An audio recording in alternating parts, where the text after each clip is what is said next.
Welcome back to ISKC English. Okay dear students, നമ്മൾ ഇന്ന് discuss ചെയ്യുന്നത് ഹിസ്റ്റോറിക്കൽ ടൂറിസമാണ്. നമ്മൾ ഇന്ന് ഡിസ്കസ് ചെയ്യുന്നത്. അപ്പോൾ നമ്മളതിൽ ഡിസ്കസ് ചെയ്യുന്നത് ഹിസ്റ്റോറിക്കൽ ടൂറിസത്തിലെ നമ്മളെ ഫസ്റ്റ് ബ്ലോക്കിലെ ഒന്നാമത്തെ യൂണിറ്റ് കഴിഞ്ഞു. അപ്പോൾ നമുക്ക് ഇന്ന് എടുക്കാനുള്ളത് നമ്മൾ സ്റ്റാർട്ട് ചെയ്യുന്നത് രണ്ടാമത്തെ യൂണിറ്റാണ്. അതായത് പേര് വരുന്നത് conservation of historical sites. Conserve ചെയ്യാന്ന് വെച്ച് കഴിഞ്ഞാൽ സംരക്ഷിക്കുക. ഹിസ്റ്റോറിക്കൽ സൈറ്റുകൾ അതായത് ചരിത്രപരമായിട്ട് പ്രാധാന്യമുള്ള സ്ഥലങ്ങൾ, ആ സ്ഥലങ്ങളുടെ സംരക്ഷണമാണ് ഇതുകൊണ്ട് ഉദ്ദേശിക്കുന്നത്. ഇനി ഈ ഒരു ചാപ്റ്ററിൽ അപ്പോൾ ആദ്യം നമുക്ക് എന്താണ് ഏത് രീതിയിലാണ് കൺസർവ് ചെയ്യുക, എങ്ങനെയാണ് സംരക്ഷിക്കുക, എന്താണ് അതുകൊണ്ട് ഉദ്ദേശിക്കുന്നത് എന്നുള്ളതാണ് നമ്മൾ ആദ്യം നോക്കുന്നത്. ഓക്കെ, അപ്പം നേരെ നമ്മൾ ചാപ്റ്ററിലേക്ക് പോവല്ലേ. നോക്കൂ, നമ്മൾ ഫസ്റ്റ് പഠിക്കുന്നത് കൺസർവേഷൻ ഓഫ് ഹിസ്റ്റോറിക്കൽ സൈറ്റ്സ്. ഇതിൽ ആദ്യം പറയുന്നത് കൺസർവേഷൻ റെഫേഴ്സ് ടു. എന്താണ് ഈ കൺസർവേഷൻ കൊണ്ട് ഉദ്ദേശിക്കുന്നത്? Conservation refers to all the activities. നമ്മൾ ചെയ്യുന്ന എല്ലാ പ്രവർത്തനങ്ങളും എന്ന് പറഞ്ഞു കഴിഞ്ഞാൽ involved in caring for location. അതായത് ഒരു ലൊക്കേഷൻ, ഒരു പ്രദേശം എന്തായിക്കോട്ടെ, അതിനെ കെയർ ചെയ്യാം. എന്തിനു വേണ്ടിയിട്ട്? In order to preserve its historical, architectural, artistic or cultural significance. ആ ലൊക്കേഷൻ്റെ സാംസ്കാരികമായിട്ടുള്ള, കലാപരമായിട്ടുള്ള, അതുപോലെ തന്നെ ആർക്കിടെക്ചറൽ, വാസ്തുവിദ്യാപരമായിട്ടുള്ള, ഹിസ്റ്റോറിക്കൽ, ചരിത്രപരമായിട്ടുള്ള സിഗ്നിഫിക്കൻസ്, പ്രാധാന്യത്തെ പ്രിസർവ് ചെയ്യുക, സംരക്ഷിക്കുക. അതിനു വേണ്ടിയിട്ട് നമ്മുടെ ഭാഗത്ത് നിന്നുമുള്ള ആക്ടിവിറ്റീസ്, ഇതാണ് കൺസർവേഷൻ എന്ന പദം കൊണ്ട് ഉദ്ദേശിക്കുന്നത്. അപ്പോൾ conservation refers to all activities involved in caring for a location in order to preserve its historical, architectural, artistic or cultural significance. ഒരു ലൊക്കേഷൻ്റെ ചരിത്രപരമായിട്ടുള്ളതും സാംസ്കാരികമായിട്ടുള്ളതും കലാപരമായിട്ടുള്ളതും വാസ്തുവിദ്യാപരമായിട്ടുള്ളതും അല്ലെങ്കിൽ പിന്നെ ചരിത്രപരമായിട്ടുള്ളതും, ഇങ്ങനെ വൈവിധ്യമായിട്ടുള്ള പ്രാധാന്യങ്ങളെ സംരക്ഷിക്കുന്നതിന് വേണ്ടി നമ്മൾ ചെയ്യുന്ന എല്ലാ ആക്ടിവിറ്റീസും, അതിനുവേണ്ടി ചെയ്യുന്ന ആക്ടിവിറ്റീസ്, നശിപ്പിക്കാനല്ല. ഇനി the oldest recorded case of conservation in India. ഇന്ത്യയിൽ രേഖപ്പെടുത്തി വെച്ചിട്ടുള്ള ഇത്തരത്തിലുള്ള ആദ്യത്തെ സംരക്ഷണ ഉദ്യമം എന്ന് പറയുന്നത് dates back to 3rd century BCE. ആദ്യമായിട്ട് നടക്കുന്നത് BCE 3-ാം നൂറ്റാണ്ടിലാണ്. ആദ്യമായിട്ട് ഇത്തരത്തിലുള്ള കൺസർവേഷന് വേണ്ടിയിട്ടുള്ള ഒരു ശ്രമം ആദ്യമായിട്ട് ഇന്ത്യയിൽ നടക്കുന്നത് 3-ാം നൂറ്റാണ്ടിലാണ്. ആരാണ് അതിന് പിറകില്? When emperor Ashoka issued an edict to protect the species.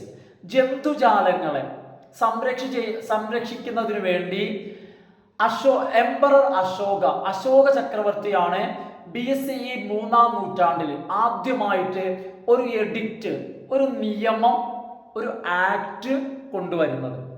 അങ്ങനെയാണ് ആദ്യമായിട്ട് ഇത്തരത്തിൽ സംരക്ഷിക്കുന്നതിന് വേണ്ടി. അപ്പൊ ആദ്യത്തെ എഡിക്റ്റ്, EDICT എഡിക്റ്റ് ആദ്യമായി പാസ്സാക്കിയത് എംപറർ അശോക, അതും BCE 3rd century. എന്തിനു വേണ്ടിയിട്ട്? ടു പ്രൊട്ടക്റ്റ് സ്പീഷീസ്, അതായത് ജന്തു ഇനങ്ങള്, വിഭാഗങ്ങൾ. ഇനി അതിനുശേഷം രണ്ടാമതൊരു സംരംഭം വരുന്നത് 14th century CE, അതായത് 14-ാം നൂറ്റാണ്ടിലാണ്, 14th centuryയിലാണ്. ആരാണ് പാസ്സാക്കിയത്? ഫിറോസ് ഷാ തുഗ്ലക്ക്. ഈ പേര് കേട്ടില്ലേ? ഫിറോസ് ഷാ തുഗ്ലക്ക്. അദ്ദേഹം issued an order to save historic structures. ചരിത്രപരമായിട്ടുള്ള സ്ട്രക്ചറുകൾ, അവയെ സംരക്ഷിക്കുന്നതിന് വേണ്ടി 14-ാം നൂറ്റാണ്ടിലെ ഫിറോസ് ഷാ തുഗ്ലക്ക് എന്ത് ചെയ്തിട്ടുണ്ട്? ഒരു നിയമം പാസ്സാക്കി. അല്ലെ, ഇഷ്യൂഡ് ആൻ ഓർഡർ പാസ്സാക്കി. അതാണ് രണ്ടാമത്തേത്. ആദ്യത്തേത് BCE 3-ാം നൂറ്റാണ്ടില്, അടുത്തത് വരുന്നത് 40th സെഞ്ചുറി CEയിലാണ് അടുത്തത്. അത് രണ്ടാമതായി പാസ്സാക്കുന്നത് കൊണ്ടുവരുന്നത് ഫിറോസ് ഷാ തുഗ്ലക്കാണ്. അദ്ദേഹം കൊണ്ടുവന്നത് ഹിസ്റ്റോറിക് സ്ട്രക്ചേഴ്സിനെ, അതായത് ബിൽഡിങ്ങുകൾ പോലുള്ളവ, ചരിത്രപരമായിട്ടുള്ള സ്ട്രക്ചറുകളെ പ്രൊട്ടക്ട് ചെയ്യുക. ഇനി ദ മദ്രാസ് റെഗുലേഷൻ 7, ചില ബ്രിട്ടീഷ് ഗവൺമെന്റ് കൊണ്ടുവന്ന ചില ആക്ടുകളാണ്, റെഗുലേഷൻ ആക്ടുകൾ, ഇതുമായി ബന്ധപ്പെട്ട് കേട്ടോ. ആദ്യത്തേത് the Madras act 7 in 1870, 1817 British government കൊണ്ടുവന്ന മദ്രാസ് റെഗുലേഷൻ 7.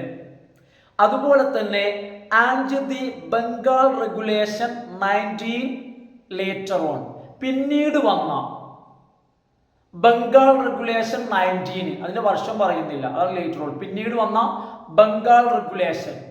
ഈ രണ്ട് regulations gave the government the power, ഗവൺമെന്റിന് ഈ രണ്ട് റെഗുലേഷൻസ് പവർ നൽകുന്നു. എന്തിനുള്ള പവറാണ് നൽകുന്നത്? To protect public buildings from misuse. അപ്പോൾ പബ്ലിക് ബിൽഡിങ്ങുകളെ മിസ്യൂസിൽ നിന്നും പ്രൊട്ടക്റ്റ് ചെയ്യുന്നതിന് വേണ്ടി ഗവൺമെന്റുകൾ ഈ രണ്ട് റെഗുലേഷൻസ് ആണ് യൂസ് ചെയ്യുന്നത്. അല്ലെങ്കിൽ ഈ രണ്ട് റെഗുലേഷൻസ് ആണ് ഗവൺമെന്റ്സിന് പവർ നൽകുന്നത് ഇത്തരം കാര്യങ്ങളിൽ ഇടപെടാൻ. Historic and cultural sites worldwide are at risk of destruction.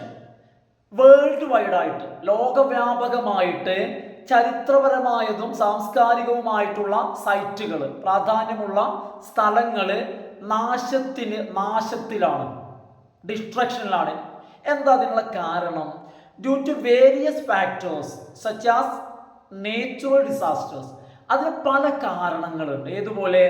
Natural disasters, armed insurgency, ആയുധമുള്ള ഉപയോഗിച്ചുള്ള കലാപങ്ങള്, പൊല്യൂഷൻ, അതുപോലെ തന്നെ പോച്ചിങ്, അതിക്രമിച്ച് കയ്യേറുക, ആൻഡ് ടൂറിസ്റ്റ് ഇന്റർവെൻഷൻസ്, ടൂറിസ്റ്റുകളുടെ, വിനോദസഞ്ചാരികളുടെ കടന്നുകയറ്റം. ഇത്തരത്തില് പല റീസൺസ്, പല കാരണങ്ങൾ കൊണ്ട് ഹിസ്റ്റോറിക് ആൻഡ് ടൂറിസ്റ്റ് സൈറ്റുകൾ ഡിസ്ട്രക്ഷന്റെ വക്കിലാണ്, അല്ലെങ്കിൽ സാധ്യതയിലാണ് നിലനിൽക്കുന്നത്. Historic conservation and preservation is an important process. അപ്പം അതുകൊണ്ട് തന്നെ ചരിത്രപരമായിട്ടുള്ള സ്മാരകങ്ങളെ, കെട്ടിടങ്ങളെ, സൈറ്റുകളെ, അവയുടെ സംരക്ഷണം, കൺസർവേഷൻ ആൻഡ് പ്രിസർവേഷൻ, ഈ രണ്ട് വാക്കിനും അർത്ഥം സംരക്ഷണമാണ്. അപ്പോൾ ചരിത്ര പ്രാധാന്യമുള്ള സ്ഥലങ്ങളുടെ സംരക്ഷണം, historic conservation and preservation is an important process, വളരെ പ്രധാനപ്പെട്ട ഒരു പ്രക്രിയയാണിത്. ദാറ്റ് അലോസ്, എന്തുകൊണ്ടാണ് ഇത് പ്രധാനപ്പെട്ടതാകുന്നത്? ചരിത്രപരമായിട്ടുള്ള സ്ട്രക്ചറുകളെ, സൈറ്റുകളെ സംരക്ഷിക്കേണ്ടതിൻ്റെ പ്രാധാന്യം എന്താന്ന് വെച്ച് കഴിഞ്ഞാൽ, that allows us to explore our past and future.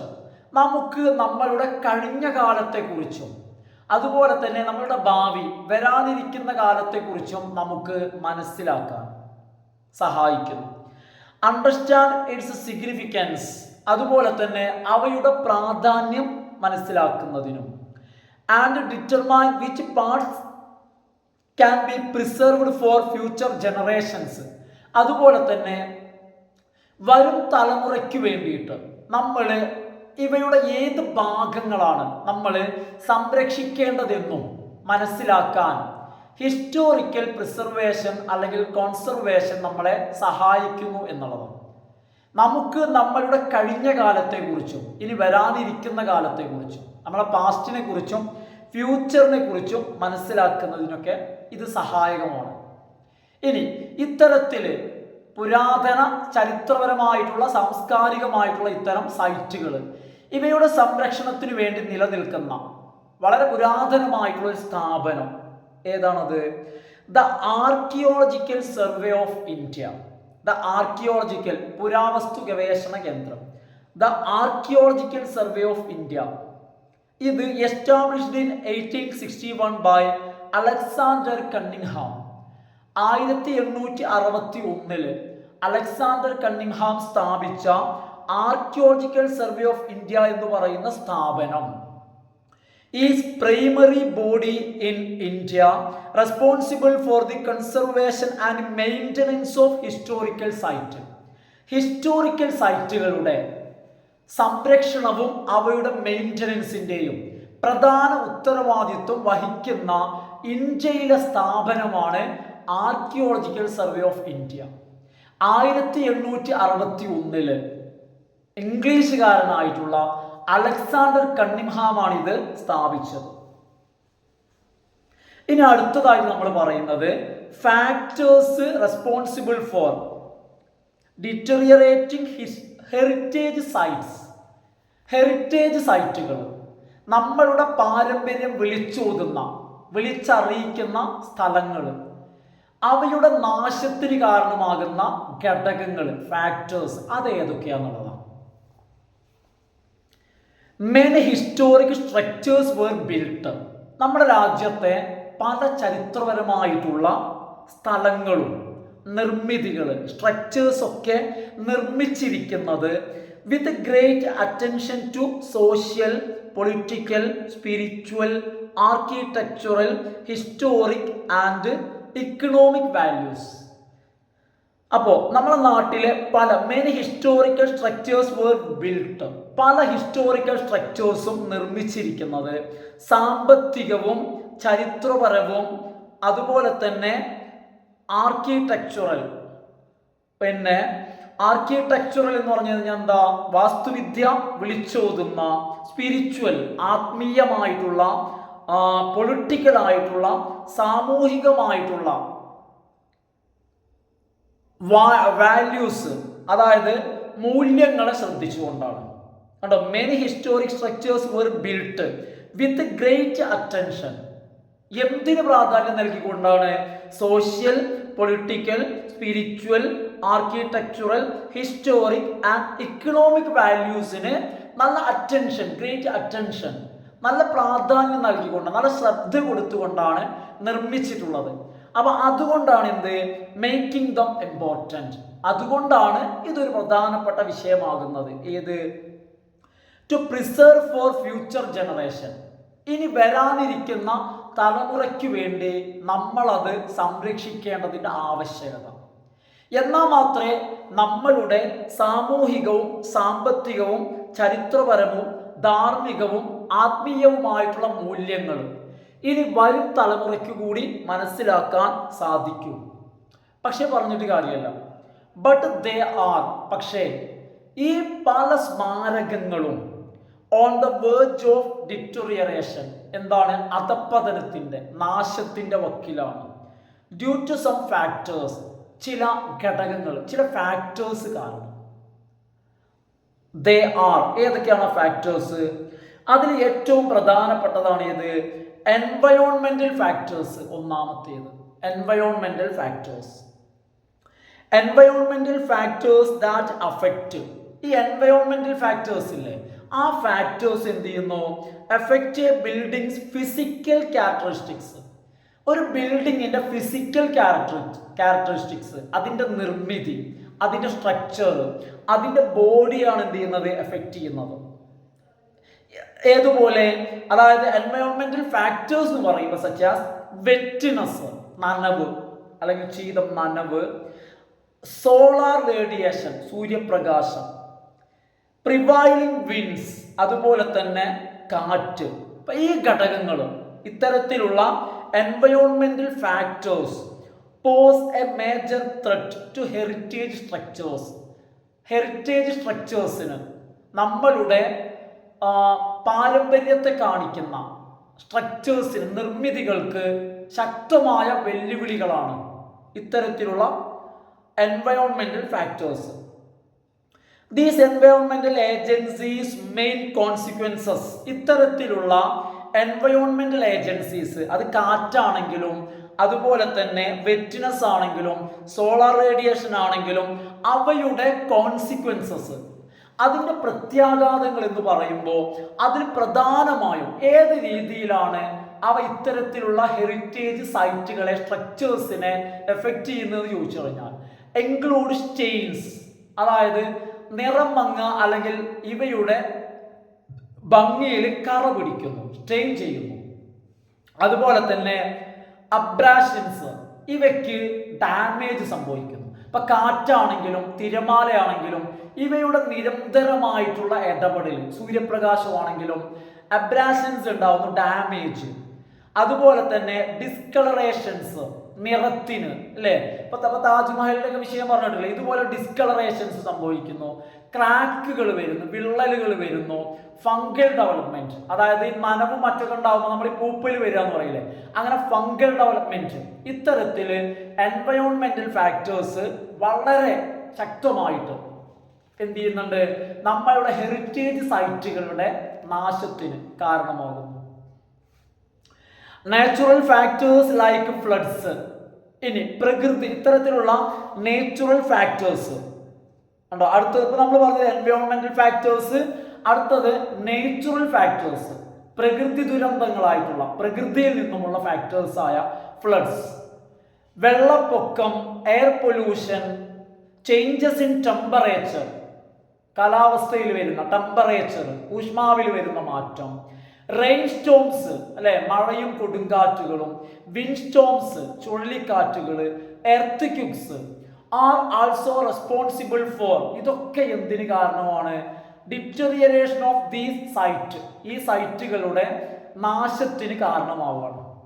In addition to weather exposure, ഈ വെതർ എക്സ്പോസറിന് പുറമെ, വെതർ എക്സ്പോസർ എന്ന് വെച്ച് കഴിഞ്ഞാൽ എക്സ്പോസ് ചെയ്യാന്ന് വെച്ച് കഴിഞ്ഞാൽ തുറന്നു കാണിക്കുക, എക്സ്പോസ്, അതായത് വെതർ എക്സ്പോസ് പറഞ്ഞു കഴിഞ്ഞാൽ ഇത്തരം സ്ട്രക്ചറുകൾ കാലാവസ്ഥയിൽ നിന്നും ഏൽക്കേണ്ടി വരുന്ന അല്ലെ, ഓപ്പൺ ആയിട്ട് ചൂട്, മഴ, കാറ്റ്, മഞ്ഞ്, ഇതിനൊക്കെ ഇവ എക്സ്പോസ് ചെയ്യാണ് എന്ന് വെച്ച് കഴിഞ്ഞാൽ ഏറ്റുകൊണ്ടിരിക്കുകയാണ്, അതാണ് വെതർ എക്സ്പോസ്.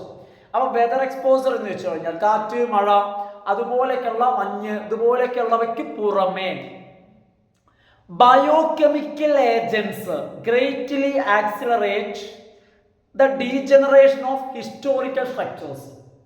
മറ്റൊരു ഘടകമാണ് ഹിസ്റ്റോറിക്കൽ സൈറ്റിന്റെ ഡീജനറേഷൻ, നാശത്തിന് ആക്സിലറേറ്റ് ചെയ്യുന്ന, നാശത്തെ വർദ്ധിപ്പിക്കുന്ന, കൂട്ടുന്ന മറ്റൊരു ഫാക്ടറാണ് ബയോകെമിക്കൽ ഏജൻസുകൾ. അതായത് ഈ ബാക്ടീരിയകളും മറ്റും പോലുള്ള ബയോകെമിക്കൽ ആയിട്ടുള്ള സംഭവങ്ങൾ. അപ്പോൾ ബയോകെമിക്കൽ ആദ്യത്തേത് ഏതാ, എൻവയോൺമെന്റൽ factors, natural factors, biochemical agents. ഇനി another important factor is that soluble salts, അതായത് വെള്ളത്തിൽ സൊല്യൂബിൾ ആയിട്ടുള്ള, വെള്ളമല്ല വെള്ളം പോലുള്ളവയിൽ, വെള്ളമാവാം ലായനി, ഇപ്പൊ ഉപ്പ് വെള്ളം.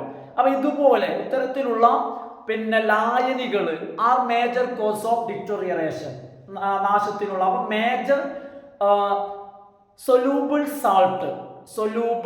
salt are a major cause of deterioration. Historical buildings should be considered at risky places. പിന്നെ ചില സ്ഥലങ്ങളിലുള്ള ഹിസ്റ്റോറിക്കൽ പ്ലേസുകൾ, ചില സ്ഥലങ്ങൾ, എങ്ങനത്തെ സ്ഥലങ്ങൾ, സെയ്സ്മിക് ഡിസ്റ്റർബൻസസ്, അതായത് ഭൂകമ്പം പോലുള്ള ഭാഗങ്ങൾ, ഭൂകമ്പം പോലുള്ള ഭീഷണിയുള്ള സ്ഥലങ്ങൾ, അതാണ് സെയ്സ്മിക് ഡിസ്റ്റർബൻസസ് കുഡ് ബി ഡേഞ്ചറസ്. കാരണം ഏത് സമയത്തും നിലംപൊത്താം, തകരാം അല്ലെ. അതായത് സീസ്മിക് ഡിസ്റ്റർബൻസ്, അതായത് ഭൂകമ്പത്തിന്റെ ശല്യമുള്ള സ്ഥലങ്ങൾ, അവിടെയുള്ള ചരിത്രപരമായിട്ടുള്ള കെട്ടിടങ്ങൾക്കും പ്രശ്നങ്ങളാണ്. ഇനി അടുത്ത പോയിന്റ് ആണ് ഇത്, vandalism is another cause of deterioration of heritage site. അടുത്ത അഞ്ചാമത്തെ ആണ് ഇത്, വാൻഡലിസം. എന്ത് vandalism refers to actions that were ascribed to the vandals. Vandals എന്ന് പറഞ്ഞു കഴിഞ്ഞാൽ ഈ തോന്നിയ പോലെ നടക്കുന്ന ആളുകൾ ഉണ്ടായിരിക്കും. അത്തരം ആളുകൾ, ഈ അലഞ്ഞു തിരിഞ്ഞ് വെറുതെ നടക്കുന്ന അത്തരം ആളുകൾ, അവരുടെ പ്രവർത്തനങ്ങൾ എന്താ ഇവരുടെ പ്രത്യേകത, who ruin anything without the owner's consent, അതായത് ഉടമസ്ഥന്റെ അനുമതി ഇല്ലാതെ എന്ത് ചെയ്യുക, അവർക്ക് തോന്നിയ പോലെ തോന്നിയത് ചെയ്ത് നശിപ്പിക്കാം. ഏതുപോലെ സർക്കാരിൻ്റെ ഒക്കെ ചില സ്ഥാപനങ്ങൾ, അതായത് മിക്കവാറും ഹെറിറ്റേജ് സൈറ്റുകൾ എന്ന് പറയുമ്പോൾ അത് സർക്കാരിൻ്റെ ഉടമസ്ഥതയിലായിരിക്കും. അപ്പൊ എന്താന്ന് വെച്ച് കഴിഞ്ഞാൽ ഓണറിന്റെ കൺസെന്റ് ഇല്ലാതെ അവരവർക്ക് തോന്നിയ പോലെ തോന്നിയത് ചെയ്ത് അങ്ങോട്ട് നശിപ്പിക്കാം. അങ്ങനെ ചെയ്ത് ജീവിക്കുന്ന കുറച്ച് ആളുകളുണ്ട്, തമ്മാടികൾ കേട്ടോ.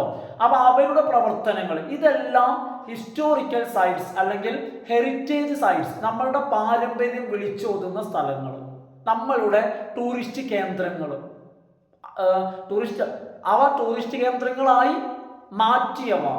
അപ്പൊ ഇവയുടെ നാശത്തിന് ഇതൊക്കെയാണ് പ്രധാനമായിട്ടുള്ള ഫാക്ടേഴ്സ്. അപ്പൊ ഏതൊക്കെയാ? ഒന്ന് എൻവയോൺമെന്റൽ, നേച്ചുറൽ, അതുപോലെ തന്നെ അത് കഴിഞ്ഞ് മൂന്നാമത്തെ ഫാക്ടർ ആയിട്ട് വരുന്നത് ഏതാ? Biochemical agents. ഫാക്ടേഴ്സ് മറക്കണ്ട. സൊല്യൂബിൾ സാൾട്ടുകൾ അല്ലെ, സൊല്യൂബിൾ സാൾട്ട്സ്. പിന്നെ അതുപോലെ തന്നെ പിന്നെയോ വാൻഡലിസം അല്ലെ, വാൻഡലിസം എന്നുള്ളത്, വാൻഡൽസ്. ഇതൊക്കെയാണ് പ്രധാനമായിട്ടും ഹിസ്റ്റോറിക്കൽ സൈറ്റിന്റെ ഡിറ്ററിയറേഷന് കാരണമാകുന്ന ഫാക്ടേഴ്സ്. അപ്പോൾ ഓക്കെ ഫ്രണ്ട്സ്, നമ്മൾ ഇന്നത്തെ ക്ലാസ് നമ്മളിവിടെ വൈൻഡപ്പ് ചെയ്യാണ്. അപ്പോൾ എല്ലാ ആളുകളും എന്ത് ചെയ്യുക, വീഡിയോ കണ്ട ശേഷം ലൈക്ക് ചെയ്യുക കേട്ടോ. നിങ്ങളെ ഫ്രണ്ട്സിനൊക്കെ ഒന്ന് സജസ്റ്റ് ചെയ്യൂ. നിങ്ങൾക്ക് അറിയേണ്ട കാര്യം ഫസ്റ്റ് സെമ്മിന് വരുന്ന പേപ്പറാണ്. അപ്പോൾ നിങ്ങൾ പഠിക്കുന്ന സുഹൃത്തുക്കൾക്കൊക്കെ പേപ്പർ തെരഞ്ഞെടുത്ത ആളുകൾക്ക്, കാരണം ഏറ്റവും സിമ്പിളായ പേപ്പർ ഹിസ്റ്റോറിക്കൽ ടൂറിസം എന്നുള്ളതാണ്. ജസ്റ്റ് നമുക്ക് കേട്ടാൽ തന്നെ നമുക്ക് എന്ത് ചെയ്യാൻ പറ്റും, എഴുതാൻ പറ്റും കേട്ടോ. അതുപോലെ സബ്സ്ക്രൈബ് ചെയ്യാത്ത ആളുകളൊക്കെ ഒന്ന് സബ്സ്ക്രൈബ് ചെയ്യുക. എന്തെങ്കിലുമൊക്കെ ഡൗട്ട് ഉണ്ടെങ്കിൽ നിങ്ങൾ കമൻറ്റ് ചെയ്യുക, തീർച്ചയായിട്ടും ഞാൻ അതിന് റിപ്ലൈ നിങ്ങൾക്ക് നൽകാം. അപ്പോൾ okay friends, thanks for watching.